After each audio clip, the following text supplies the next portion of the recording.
Okay, so let's go ahead with more questions on electrostatics.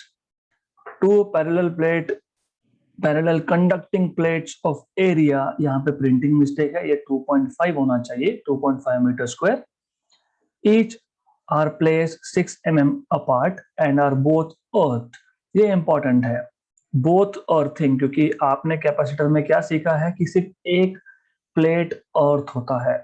तो अगर एक plate अर्थ होता है और उसके बीच में अगर मैंने दूसरा प्लेट डाल दिया तो ये कैपेसिटर C1 बन गया, ये C2 बन गया. These are in series. ये अच्छे समझ लो.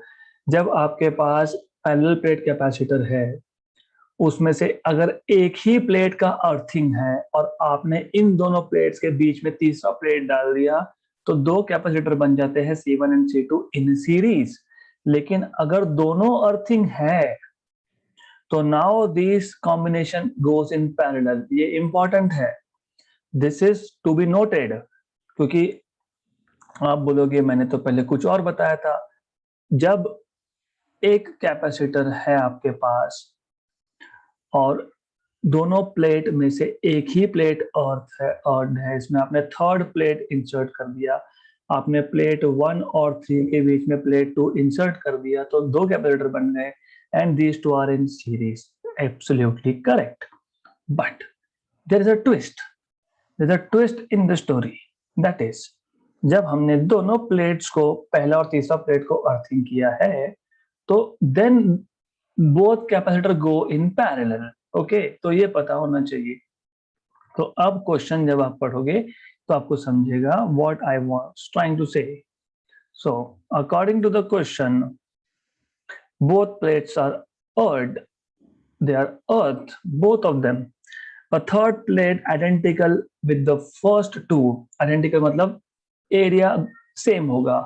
Okay, is placed at a distance of 2 mm from one of the earth plates and is given a charge of 1 coulomb. तो ऐसा है, आपके पास ये एक प्लेट था, प्लेट नंबर 1. ये एक प्लेट था, लेट अस से प्लेट नंबर 3.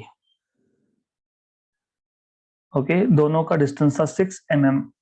दोनों के दोनों अर्थ है. So the distance between these two plates is 6 mm. So this is 6 mm. अब आपने क्या किया, अब आपने 2 mm डिस्टेंस पे एक तीसरा प्लेट रख दिया. तो ऑब्वियसली ये जो डिस्टेंस है दिस इज 2 mm और जो बचा हुआ डिस्टेंस होगा this is 4 mm. So now you have this as capital C1, this is capital C2, and since both the plates are earth, पहला प्लेट और तीसरा प्लेट का अर्थिंग हुआ है तो C1 and C2 will go in parallel, right? तो सबसे पहले you should know C1 क्या आएगा. C1 आएगा A epsilon 0 by D. एक काम करता हूं मैं इसको D1 बोल देता हूं, 2 mm को मैं D1 बोल देता हूं, राइट? तो 4 mm हो जाएगा 2 times of D1. सिंपल ना, अगर D1 2 mm है तो 4 mm 2 times of D1 है. गुड. क्यों मैं कैलकुलेशन थोड़ा सिंप्लीफाई करना चाहता हूं, इसके लिए, नो अदर रीजन. तो C2 क्या बनेगा, A epsilon 0 by D2, मतलब A epsilon 0 by 2 times of D1, right? Now since C1 and C2 are in parallel, you will get equivalent as C1 plus C2, क्योंकि दोनों parallel में है. तो A epsilon 0 by D1 plus A epsilon 0 by 2 D1. Okay, so therefore you will have C equivalent as 3A epsilon 0 by 2 D1, क्योंकि A epsilon 0 by D1 plus half A epsilon 0 by D1 is 3 by 2. Okay, D1. Correct? Right. So this is what you have. अब क्या करना है, हमको equivalent capacitance find करना है, right? Do we know A? Yes.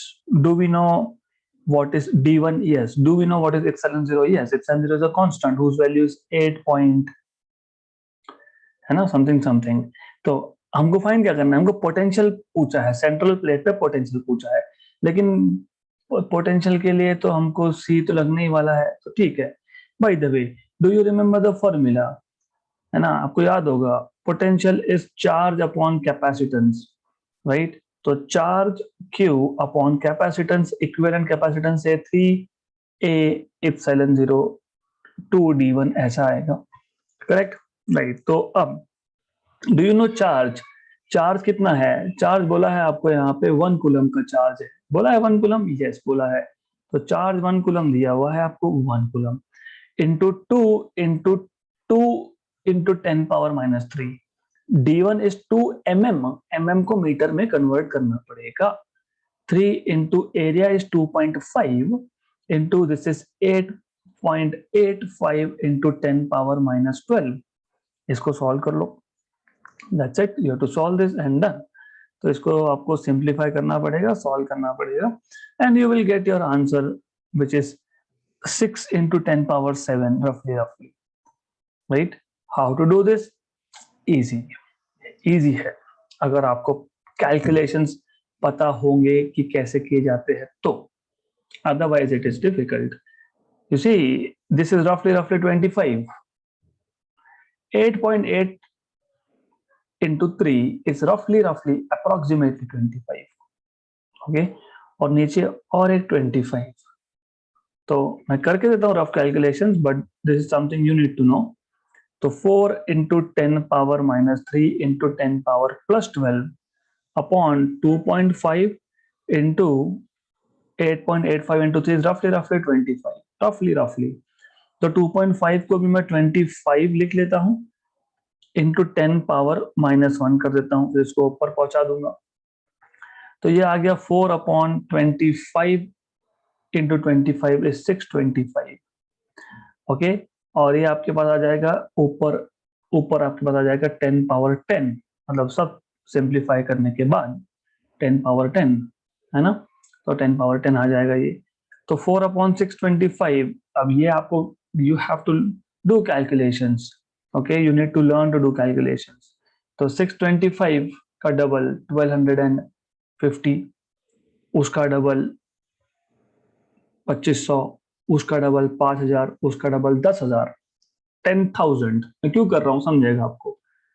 10,000 मतलब 10 power 4, है ना? 10 पावर 4, ये 10,000 आ गया, और 10 पावर 6 अपॉन 625।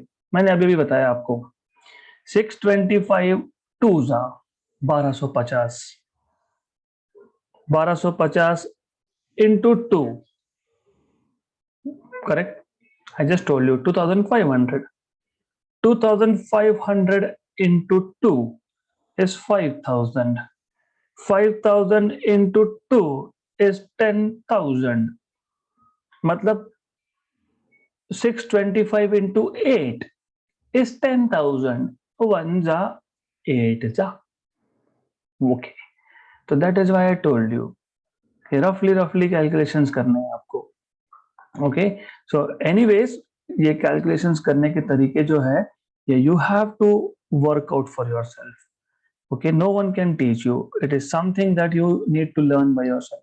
तो मेरा सब एग्जैक्ट कैलकुलेशंस करने के बाद मुझे मिला 6 इंटू 10 पावर 7 वोल्ट, है क्या? Option number A. तो वो जो कैलकुलेशन का ट्रिक बताया मैंने, वो थोड़ा आप खुद चेक कर लेना कि कहाँ पे कुछ गड़बड़ हुआ क्या, but you have to learn to calculate things. तो देखो अब इसमें पॉइंट, टेक अवे पॉइंट्स क्या है इस क्वेश्चन में। एक तो जब एक कैपेसिटर के दोनों आउटर प्लेट्स अगर अर्थ होंगे, तो then in between plate insert करने के बाद सीरीज की जगह पे पैरेलल कॉम्बिनेशन होता है वो कैपेसिटर्स का। अगर दोनों के दोनों आउटर प्लेट्स अर्थ होंगे, तो दोनों आउटर प्लेट्स का ग्राउंडिंग किया गया होगा, तो then the combination becomes parallel instead of series. This is one take away point, ये आपको पता होना चाहिए। So this is how you are suppose to do this question. Next question, question 46. A slab of material of dielectric constant K has the same area A as the plates of a parallel plate capacitor and thickness 3/4 of the distance D between the plates.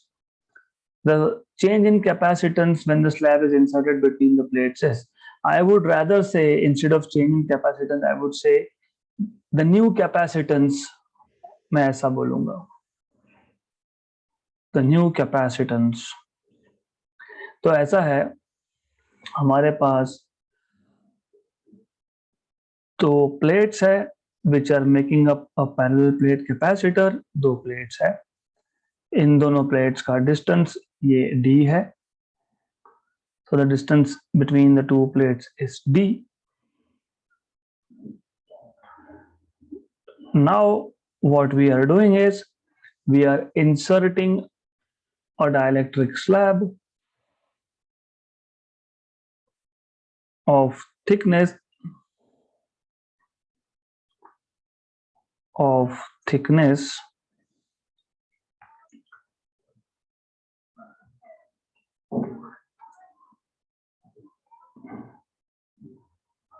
3/4 of d. Okay, और आपको पूछा है what is the new capacitance. Okay, so I think they should ask you new capacitance and not change in capacitance, because change मतलब final value minus initial value. तो let us see कि क्या आता है आंसर. तो आपको पता है, you already know that capacitance C dash in presence of dielectric medium is A epsilon 0 d minus t plus t by k. ऐसा एक फॉर्मूला हम लोगों ने डिराइव किया था. तो C dash equal to A epsilon 0 d minus t is 3d by 4 minus t is 3d by 4 by k. मतलब I am just substituting, t की जगह पे मैंने सिर्फ सब्स्टिट्यूशंस किए हैं. तो C dash equal to A epsilon 0 upon, if you look at these two terms, ये d minus 3d by 4 है, मतलब 1 minus 3 by 4 है. तो 1 minus 3 by 4 is 1 by 4. तो ये d by 4 plus 3d by 4k. तो यहां से आप d by 4 को कॉमन निकाल सकते हो, 1 plus 3 by k ऐसा आएगा. ओके, क्योंकि यस कॉमन निकल गया, दैट इज ओके. तो इसको फर्दर सिंप्लीफाई कर लो. A epsilon 0, ये जो 4 है ये ऊपर जाएगा अपॉन d, ये आ गया आपका k plus 3 by k. तो ये आपको मिल जाएगा 4A epsilon 0 k upon d into k plus 3. ऐसा है क्या? A epsilon 0 4k, yes, d upon k plus 3, option number C. So that is why I was telling you कि they are not asking you change, they are asking you new capacity. क्योंकि change अगर बोलते तो फिर हम लोगों को C dash में से ओरिजिनल कैपेसिटेंस माइनस करना पड़ता, मतलब इन प्रेजेंस ऑफ एयर तो आपको माइनस करना पड़ता. तो ऐसा नहीं है, they are just asking you what is the new capacity after you insert this dielectric slab. तो यहाँ पे टेक अवे पॉइंट क्या है? अभी टेक अवे पॉइंट इतना है कि बस formula, you just need to know this formula, what is the capacity of a capacitor in presence of a dielectric slab of some thickness T. तो ये आपको पता होना चाहिए. तो फॉर्मूला ही है, that's it. Okay, next question. अभी कुछ क्वेश्चंस पिछले लेक्चर्स में मैंने रख दिए थे पेंडिंग, तो उसमें से दो क्वेश्चंस इंपॉर्टेंट है, वो हम लेंगे. So, a network of 420 microfarad capacitor is connected to a 600 volt supply as shown in figure. The charge on capacitors C1 and C4S. देखो, यहाँ पे ये क्वेश्चन बहुत इजीली भी सॉल्व हो सकता है शॉर्टकट वे से, बहुत लेंदी भी हो सकता है, ये आपके ऊपर है. एक चीज याद रखना, जब भी सीरीज में कैपेसिटर्स हो, तो सीरीज में 2 कैपेसिटर हो या 2000 हो या 2 लाख हो, हर एक पे चार्ज सेम होता है, राइट? तो charge on capacitors in series is the same. तो चार्ज फाइंड करने के लिए, और फर्स्ट ऑफ ऑल आपको यहाँ पे बोला है C1, C2, C3, C4 सारे के सारे 20 माइक्रोफैराड के हैं. उसमें से C1, C2 और C3 ये सीरीज में है, right? And then this combination of series is in parallel with C4. and then these are connected to a 600 volt supply. ऐसा है वो. तो overall it is like this. तो obviously आपको इसका इफेक्टिव कैपेसिटेंस पता होना चाहिए, राइट? तो C1, C2 and C3 are in series. तो इनका effective capacitance it is simple. क्यों सिंपल? देखो आपको पता है 1/CS is 1/C1 plus 1/C2 plus 1/C3. Yes, लेकिन आपको ये भी पता है कि जब n कैपेसिटर्स सीरीज में है और सबका कैपेसिटी सेम है तो सीधा सीधा CS इज C/n. ये तो स्ट्रेट अवे है ना, बिकॉज अगर आपके पास n कैपेसिटर्स इन सीरीज है, सबका कैपेसिटेंस सेम है, तो डायरेक्टली C/n. C कितना 20 माइक्रोफैराड. कितने कैपेसिटर सीरीज में है? 3, तो 20/3. तो 20/3 माइक्रोफैराड आएगा. आपको आप अगर ऐसा भी करोगे ना 1/CS equal to 1/C1 plus 1/C2 plus 1/C3, तो वो भी वही आएगा. It's the same thing. That is why I told you it can be simple, it can be lengthy. ये डिपेंड करता है कि आपको कॉन्सेप्ट कितना अच्छे से समझा है. तो it is easy. Now once you have equivalent capacitance, CS आपके एक पास मिल गया, तो फिर by definition of capacitance, but you know capacitance is charge upon potential. तो charge is C into V. Therefore charge is CS into V. What is CS? 20/3 microfarad था. Microfarad था, भूलना मत. V कितना है? 600 है. तो 1 जा 200 जा, तो ये आ गया आपका 1, 2 और 3 0, और ये 10⁻⁻6, मतलब ये आ गया आपका 4 × 10⁻⁻3, राइट? सो 4 × 10⁻⁻3 इतना चार्ज है, मतलब 4 मिलीकूलम का चार्ज है. किस पे? तीनों पे.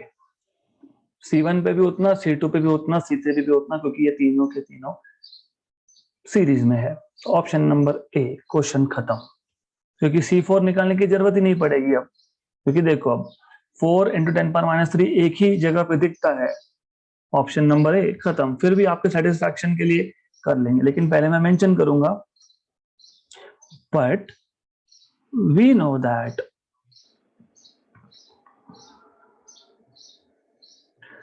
charges on capacitors in series are equal. Therefore, charge on first capacitor equal to charge on second equal to charge on third. Similarly, अगर चौथे के लिए करना है अगर आपको, तो वो तो डायरेक्ट ही है, क्योंकि चौथा जो है वो डायरेक्टली ही बैटरी को कनेक्टेड है, उसमें कोई सीरीज पैरेलल की बात ही नहीं. आपको पता है potential difference between potential difference across C4 and potential difference across series combination of C1, C2, C3 are equal. क्योंकि पैरेलल में जितने भी कैपेसिटर होते हैं सबके अक्रॉस पोटेंशियल डिफरेंस सेम होता है. तो यहाँ पे तो इजी है. Charge on Q4 is directly C4 × V. ये डायरेक्ट है.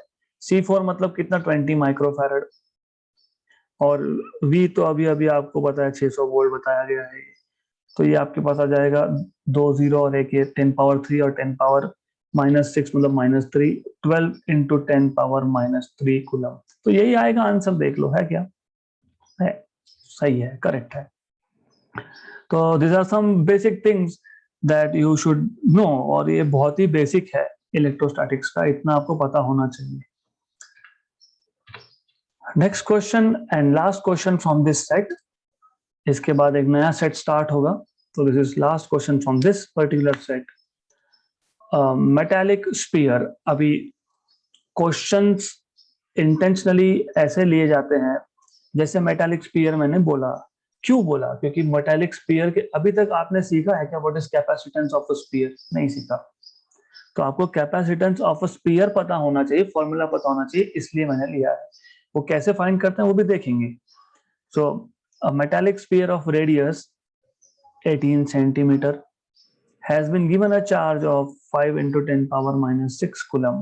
The energy stored the energy of the charge conductor is, तो एनर्जी स्टोर्ड का फॉर्मूला तो इट इज स्ट्रेट अवे आपको पता है, Q square by 2c, but do you know what is c for a metallic sphere?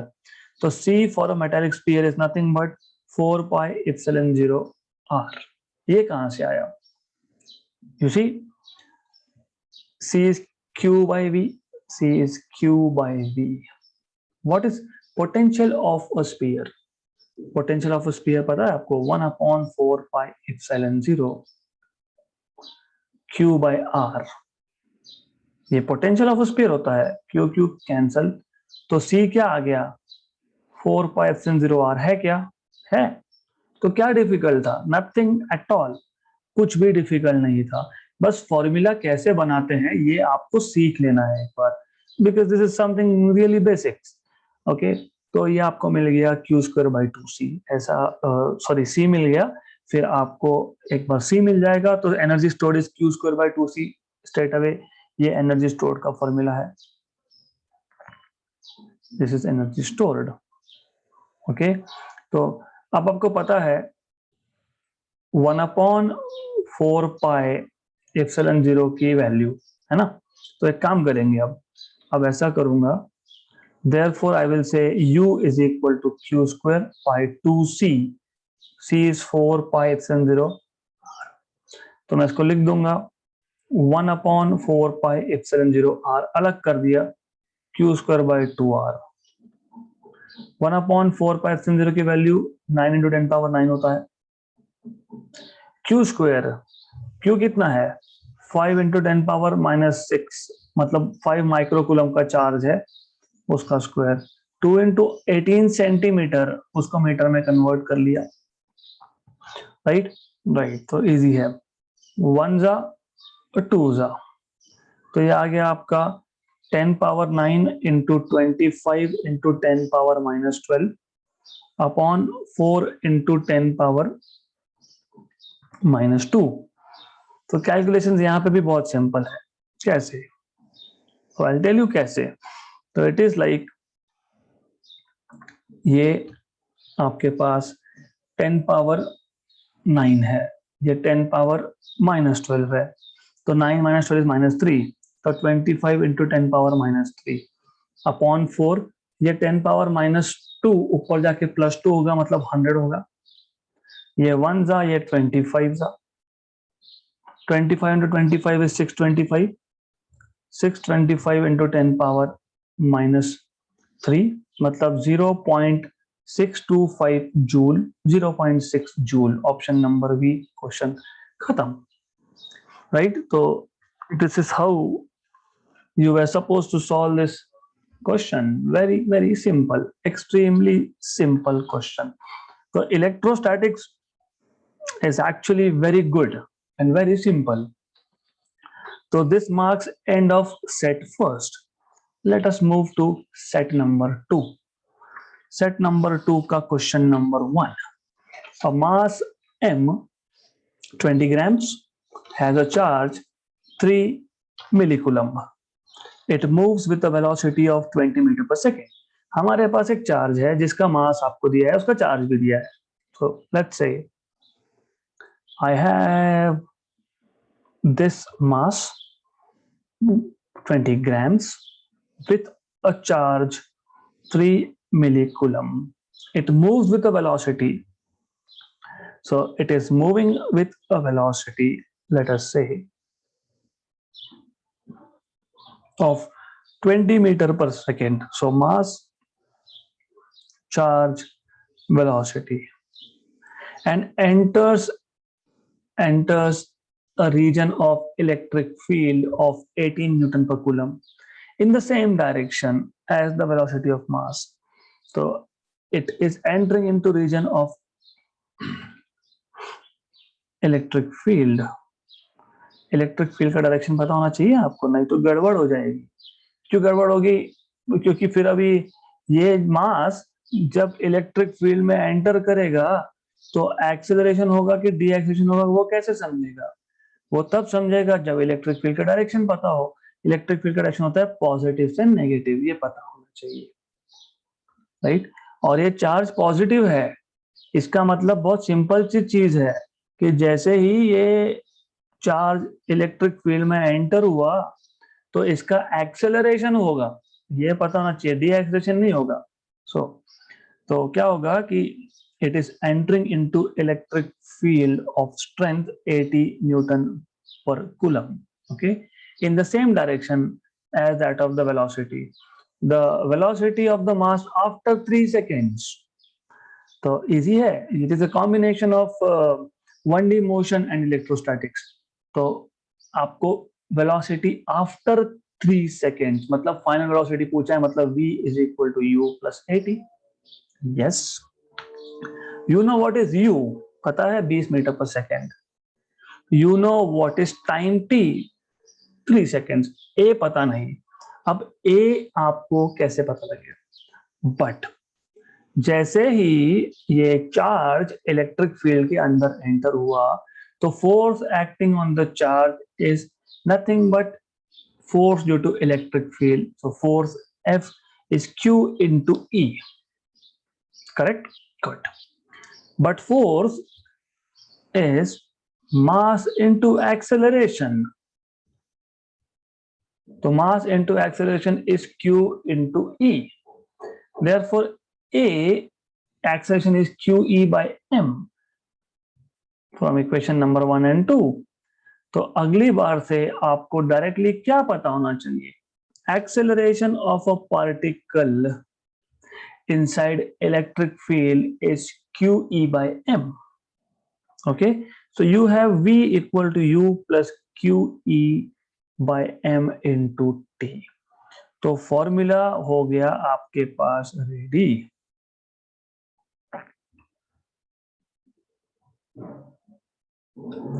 So once you have formula, now it is the only task is to put values. U की value 20 थी, charge की value 3 मिली coulomb थी, मतलब 10 power minus 3, electric field की value 80 था, मास 20 ग्राम था, मतलब 10 power minus 3 kilogram.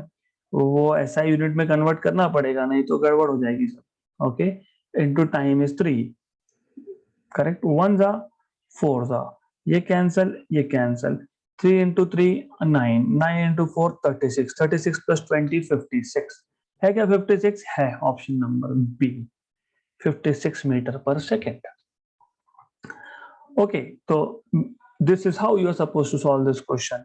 तो व्हाट हैव यू लर्नड? आपको ये पता होना चाहिए कि how you can find out what is acceleration. और एक चीज है, इन्होंने बोला भी है in the same direction as the velocity. Velocity का और फील्ड का डायरेक्शन सेम है, उल्टा होता तो डी एक्सेलरेशन होता, मतलब वहां पे अंदर ये माइनस साइन होता। तो ये आपको थोड़ा सा समझना जरूरी है। Okay, next question. 4 identical charges plus 50 microcoulomb each are placed one at each corner of a square of side 2 meter. How much external energy is required to bring another charge of 50 microcoulomb from infinity to the center of the square? Again, इस question को solve करने के लिए दो methods, lengthy and simple, and of course my duty is to make it simple for you. तो मैं आपको एक छोटा सा ट्रिक बता दूंगा, आप वो ट्रिक यूज करके सॉल्व कर सकते हो। ऑफ कोर्स मैं स्टेप्स तो स्पेसिफाई करने ही वाला हूं। तो you have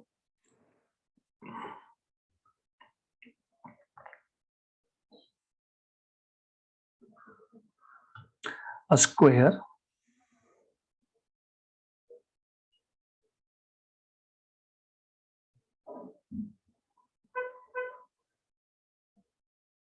okay, and at each corners you have 50 microcoulomb, 50 microcoulomb.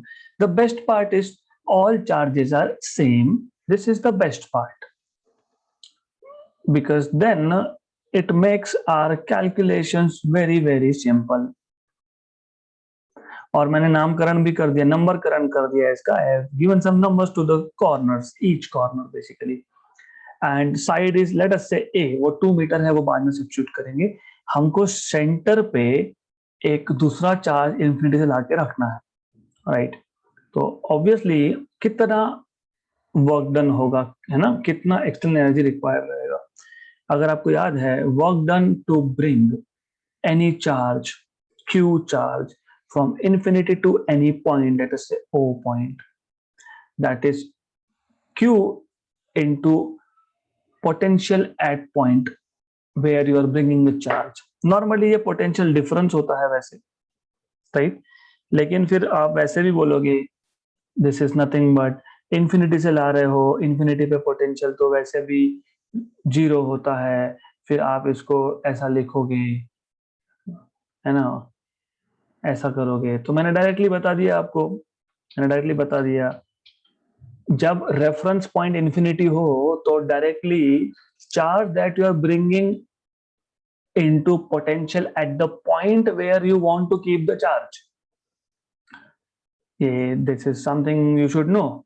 ये इजी है लेकिन समझने का तरीका होता है। नाउ ऑफ कोर्स आपको पता है कि डायगोनल ऑफ अ स्क्वायर, अभी डायगोनल की क्या जरूरत आ पड़ी, जरूरत है। I will tell you what is the need, why do you need, because of course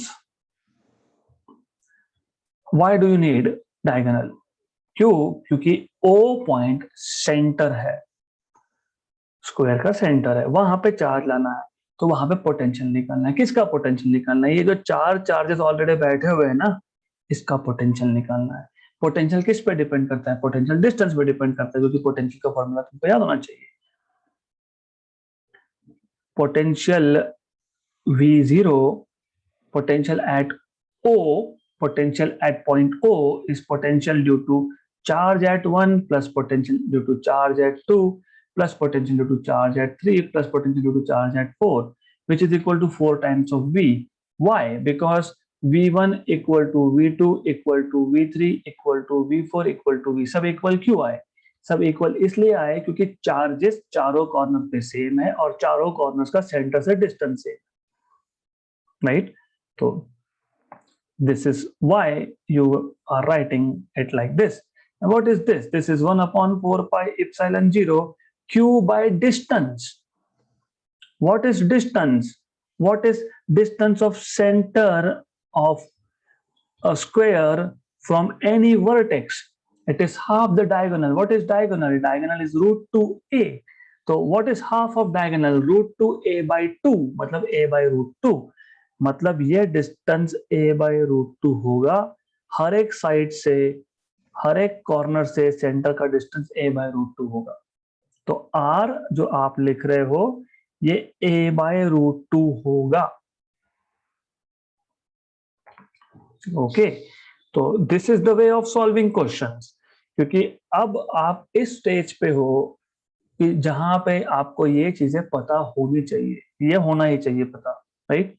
so as far as I can say कि लास्ट ईयर ही मैंने अच्छे से, I am not talking about electrostatics but in general बाकी चीजें हमने बहुत अच्छे से की है। तो आपको अब ये छोटे छोटे चीजें आपको पता होनी चाहिए, right.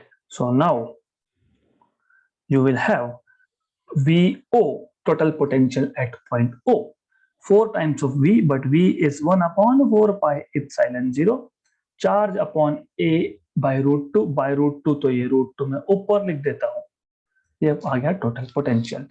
Therefore work done from equation number 1 and 2, तो ये equation 2 आ गया, ये equation 1 आ गया। So you will say from 1 and 2, from 1 and 2 you will have work done W as charge Q, charge Q। अब एक गड़बड़ और होती है, हाँ मैं ऐसे बोल देता हूँ कि ये चार्ज Q डैश है जिसको मैं मूव कर रहा हूँ। अभी इस केस में तो प्रॉब्लम नहीं है, क्योंकि इस केस में चारों कॉर्नर पे भी 50 माइक्रोकूलम है, जिसको ला रहे हो वो भी 50 माइक्रोकूलम है, लेकिन बाद में गड़बड़ हो जाएगी फिर ये, अगर जो मैं ला रहा हूँ वो कोई और वैल्यू का हुआ तो इसलिए let us not go into confusion, तो 4√2 1/4 पाई एप्सिलॉन 0 Q by A। अब मैं बोल दूंगा but Q dash is also equal to Q, तो therefore energy required, that is work done, ये आ गया आपके पास 4√2 1/4 पाई एप्सिलॉन 0 चार्ज Q स्क्वायर, क्योंकि Q डैश और Q इक्वल हो गए, अपॉन A। अब डालो value 4√2 1/4 pi epsilon 0 is 9 × 10⁻9, charge है 50 माइक्रोकूलम। 50 माइक्रोकूलम मतलब 50 × 10⁻6 मतलब 5 × 10⁻5 का square, upon A if I'm not wrong is 2 meter, 2 meter, 1 जा 2 जा 2√2 into 9 into 10⁻9 into 25 into 10⁻10, right. तो ये आ गया आपका 2√2 into 9 into 25 into 10⁻1, okay। 25 into 2 is 50, 50√2 into 9 into 10⁻1, ये 10⁻1 और ये 0 खत्म, 5√2 into 9, 9 into 5 is 45, 45√2, 45 into 1.414 because √2 is 1.414, तो 45 is 45, 45 का हाफ, क्योंकि देखो क्या है ये 0.41 है, तो रफली हाफ मान लो 22.5, तो रफली 65 66 से कम नंबर आएगा, है क्या? 65 66 से कोई कम नंबर है? 64 है। खत्म खत्म खत्म। कौन सा कैलकुलेटर, कौन सा log table, nothing and nothing, directly solve होता है। तो this is how you are suppose to solve such question. तो what is take away point? तो अब हियर ऑनवर्ड्स मैं हर एक क्वेश्चन का टेक अवे पॉइंट बताने वाला हूं आप लोगों को, because that is something which will help you to understand. हाँ, यहाँ पे ये चीज इंपॉर्टेंट थी, बाकी तो सब मैथमेटिक्स है। Important work done is directly charge into potential at the point where you are keeping the charge, provided if the charge is being brought from infinity, तो directly charge into potential at that point. लेकिन charge जहां से ला रहे हो वो point infinity होना चाहिए, नहीं तो पोटेंशियल डिफरेंस आएगा यहाँ पे। दूसरा, स्क्वायर के चारों कॉर्नर्स पे सेम चार्ज है, और अगर स्क्वायर के सेंटर पे आपको चार्ज, दूसरा चार्ज लाके रखना है, तो स्क्वायर का सेंटर चारों कॉर्नर से सेम डिस्टेंस पे होता है, इसीलिए potential due to all four charges at the centre will be same, because charges at each corner same था और सेंटर का डिस्टेंस चारों कॉर्नर से भी सेम था, इसीलिए that was the reason behind it. Okay, right, good. उसके बाद तो क्या है? उसके बाद तो कुछ नहीं है, उसके बाद जस्ट वैल्यूज सब्स्टिट्यूट करना है and that's all you are suppose to do. ऐसा आपको सॉल्व करना है। तो इजी टास्क था, extremely simple it was, so there is nothing more in this question. और calculations 45 into √2, 45 into √2 is 1.4, 45 into 1 तो 45 आएगा, 45 into 0.4 भी कर लोगे तो और 18, 45 में और 18 ऐड कर दिया, क्योंकि व्हाट आई डू इज मैं तो ये 0.4 से ही मल्टीप्लाई कर लेता हूँ। तो 45 into 4 ये मुझे पता है, दिस इज 180, लेकिन पॉइंट करता तो 18 आता, 45 में 18 ऐड करता तो 63 आता, तो 64 आंसर तो है ही ना ऑप्शन में। So this is how you are supposed to do calculations, right? So that's sufficient for today. We will stop at this point. With more questions, we will again go ahead in the next session.